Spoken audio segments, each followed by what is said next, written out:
नमस्कार, बहुत स्वागत है आपका खबर बिहार में। आपके साथ मैं हूं पलक प्रकाश। चलिए अहम खबर से करेंगे आज बुलेटिन की शुरुआत। बिहार के पूर्व डिप्टी सीएम और सांसद सुशील मोदी ने आरआरबी एनटीपीसी के मुद्दे को राज्यसभा में उठाया है। सुशील मोदी ने केंद्र से आंदोलनकारी छात्रों की मांग मानने की अपील की है। सुशील मोदी ने संसद में कहा कि ग्रुप डी के पहले एक परीक्षा लेने का 2019 में प्रावधान किया गया था, लेकिन 24 जनवरी को अचानक 2 परीक्षा लेने की घोषणा कर दी गई। उसी प्रकार एनटीपीसी का परीक्षा परिणाम 20 गुना के बजाय 11 गुना रिजल्ट ही प्रकाशित किया गया है। एक छात्र का नाम 3 जगह शामिल है।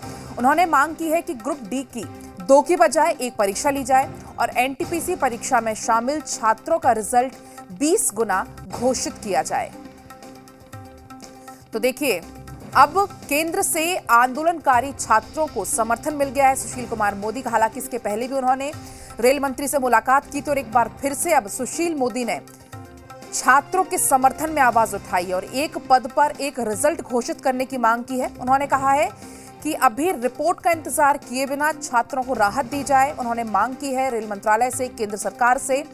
सुशील मोदी ने आरआरबी एनटीपीसी में जो रिजल्ट में धांधली का मामला था वो राज्यसभा में उठाया और इसमें उन्होंने छात्रों को राहत देने की अपील की है। तो सुशील मोदी ने एक बार फिर राज्यसभा में ये मुद्दा उठाया। एक एग्जाम ग्रुप डी का होना चाहिए। There is no requirement of 2 exam. They are not IAS और आईपीएस एग्जाम। 10th क्लास के लड़के से पहला डिमांड ये है कि ग्रुप डी के लिए instead of 2 exam there should be 1 exam and was announced earlier. And as far as एक मिनट रिगार्डिंग एनटीपीसी, जो 35,000 सीट्स हैं उसके 3.5 लाख रिजल्ट और अनाउंस किया जाना चाहिए। 1 स्टूडेंट 1 रिजल्ट। एक स्टूडेंट का 3 जगह नाम है, तो इसलिए जो 7 लाख रिजल्ट अनाउंस किया है, it is actually only 3,50,000। So I appeal the railway ministry to announce another 3,50,000 results of the students so they can appear in the exam। इसलिए मेरा आग्रह है कि कमेटी की रिपोर्ट का बिना इंतजार किए ये जो 2 डिमांड है ग्रुप डी का एक एग्जाम। तो आपने सुना, सुशील मोदी को आग्रह करते हुए उन्होंने साफ तौर पर केंद्र से आंदोलनकारी छात्रों को राहत देने की अपील की है। उन्होंने कहा है कि अब ग्रुप डी के 2 की जगह 1 एग्जाम हो और 1 पद पर 1 रिजल्ट घोषित करने की भी उन्होंने मांग की है। और चलिए, हमारे सहयोगी रुपेंद्र सीधा पटना से लाइव जुड़ रहे हैं। रुपेंद्र, हमने देखा था छात्रों का गुस्सा, किस तरीके से छात्र आक्रोशित थे। ट्रेन छात्रों ने जला दी थी, लेकिन अब जो राज्यसभा सांसद है सुशील मोदी, वो छात्रों के समर्थन में एक बार फिर से दिख रहे हैं और उन्होंने साफ तौर पर राज्यसभा में ये मुद्दा उठाया। तो अब क्या लगता है, उनके मुद्दे उठाने के बाद क्या अब छात्रों को राहत मिल सकेगी?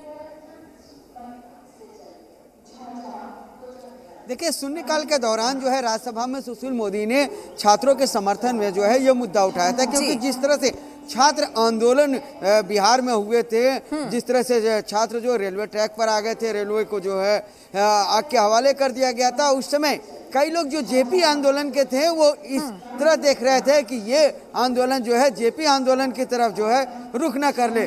इसी के कारण है इस आंदोलन को धीरे धीरे जो है कहीं ना कहीं से जो धीमा किया गया, क्योंकि आंदोलन जो है काफ़ी आगे बढ़ जाता। और सुशील मोदी ने जिस तरह से राज्यसभा में शून्यकाल के दौरान इस आंदोलन को लेकर जो है छात्रों के हित की बात को लेकर जो है मामला उठाया, उसको लेकर कहीं ना कहीं अब देखा जाए तो सरकार जो है विचार करेगी। क्योंकि जब छात्र के आंदोलन जब हो रहे थे उसी समय जो है एक पीएमओ कार्यालय से जो है गाइडलाइन जारी किया गया, बातें कही गई कि तत्काल में इस आंदोलन को रोका जाए। सरकार जो है वो आगे काम कर रही है और इसी के तहत जो है कल एक सदस्यीय टीम जो है पटना पहुंची हुई थी, जो पटना के महेंद्र घाट जो रेलवे मंडल का जो कार्यालय है रेलवे परीक्षा का, वहाँ पर जो है और दानापुर में जो है छात्रों से जो है 1 to 1 जो है बातें की गई। तो इसको लेकर जो है रेलवे जो है इस पर पार्की नज़र रखे हुए है, छात्रों से बात कर रहा है कि आगे क्या किया जाए। और इसी दौरान जो है सुशील मोदी ने जिस तरह से राज्यसभा में इस मामले को उठाया है, अब देखने ये है कि राहत छात्रों को कितनी में रही है। बिल्कुल रुपेंद्र, सुशील मोदी ने मामला उठाया है और इस पर तमाम प्रतिक्रियाएं भी सामने आ रही है। बने रहिए हमारे साथ, एक बार हम दर्शकों को वो प्रतिक्रियाएं सुनवा देते हैं। केंद्र की मोदी जी की सरकार गरीबों, छात्रों और नौजवानों के द्वारा बनाई गई सरकार है। उनके मांगों को पूरा किया जाएगा, चाहे वो ग्रुप डी का मामला हो, चाहे एनटीपीसी का मामला हो। जहां तक बात टीम बनाने की रही, तो ये एक प्रक्रिया होती है। अगर इस प्रक्रिया को पूरा करके नहीं निर्णय लिया जाएगा तो हो सकता है कुछ लोग कोर्ट में चले जाएंगे और निर्णय पर रोक लग जाएगी। इसलिए इन प्रक्रियाओं को अपनाई गई है, लेकिन टीम बहुत जल्द अपना रिपोर्ट सबमिट करेगी और छात्रों के पक्ष में सरकार निर्णय लेकर करके त्रुटियों को समाप्त करेगी। बिहार के जितने भी बच्चों ने पिछले बार एग्ज़ाम में हो रहे दो एग्ज़ाम करने के कारण और उस एग्ज़ाम में हो रहे देरी और इसके कारण जो बिहार के साथ साथ पूरे देश में नौजवानों ने गुस्से अपने जाहिर किए थे, उसको लेकर माननीय प्रधानमंत्री तक ने चिंता जाहिर की थी। माननीय प्रधानमंत्री जी ने तो रेल मंत्री को और रेल विभाग के पदाधिकारियों को बुलाकर इस एग्ज़ाम को जल्द से जल्द सुलभ और बच्चों के जो हमारे छात्र चाह रहे हैं उसके अनुरूप एक ही एग्ज़ाम हो और जल्द से जल्द हो, ताकि हम उन बच्चों को नौकरी दे सकें, उन नौजवानों को जो लोग चाहते हैं कि हम रेलवे में काम करें, उन्हें ये मौका मिल सके।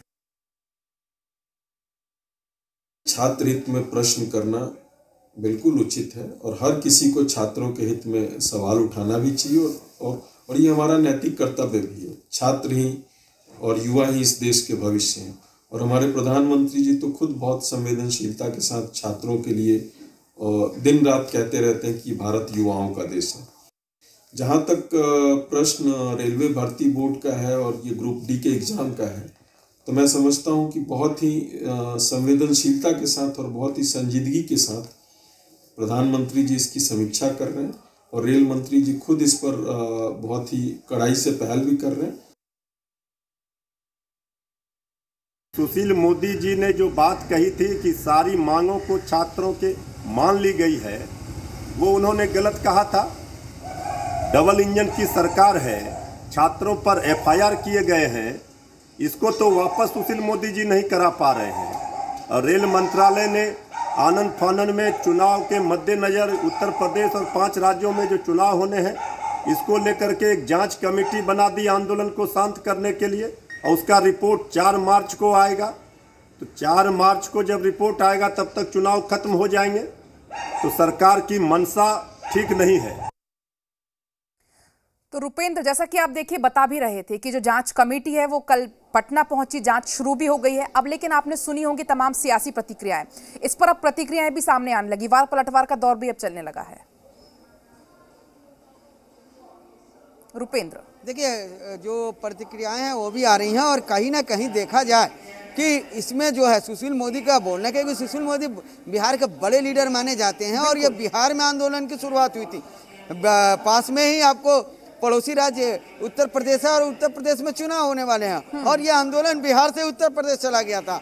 तो कहीं ना कहीं बीजेपी ये दिखाना चाह रही है कि बीजेपी जो है इन युवाओं के साथ है, इन परीक्षार्थियों के साथ है और यही कारण है कि सुशील मोदी ने शून्यकाल में इस मामले को उठाया था कि उसको राहत मिले उन छात्रों को। और एनटीपीसी का मामला हो जिसमें 1 करोड़ से अधिक जो है छात्रों ने एग्जाम दिया, और चाहे रेलवे का मामला हो, इसमें जो है छात्रों को जो है जो जिस तरह से 2019 में एक एग्जाम को लेकर जो मामला था और इसके बाद अब 2022 में जो है 2 एग्जाम लेने की बात हो गई, तो उन्होंने कहा कि एक ही एग्जाम लिया जाए और छात्रों को जो है एडजस्ट किया जाए। तो इसमें कहीं ना कहीं यूपी इलेक्शन भी आ जाता है कि छात्र अगर आंदोलन अधिक रूप में कर लेते, छात्र का आंदोलन अगर बढ़ता जाता तो कहीं ना कहीं यूपी इलेक्शन पर भी इसका असर पड़ता, क्योंकि छात्र आंदोलन जो है एक बड़ा आंदोलन का रूप ले लेता है। और एक समय था कि जब इंदिरा गांधी की सरकार जो है छात्र आंदोलन के कारण ही गई थी, तो ये चीज जो है सुशील मोदी ने समझ लिया और सुशील मोदी इस मामले को लेकर जो है शून्यकाल के दौरान उन्होंने बिल्कुल रुपेंद्र और छात्र के साथ बिल्कुल रुपेंद्र बिल्कुल। और अब देखने वाली बात यह है कि अब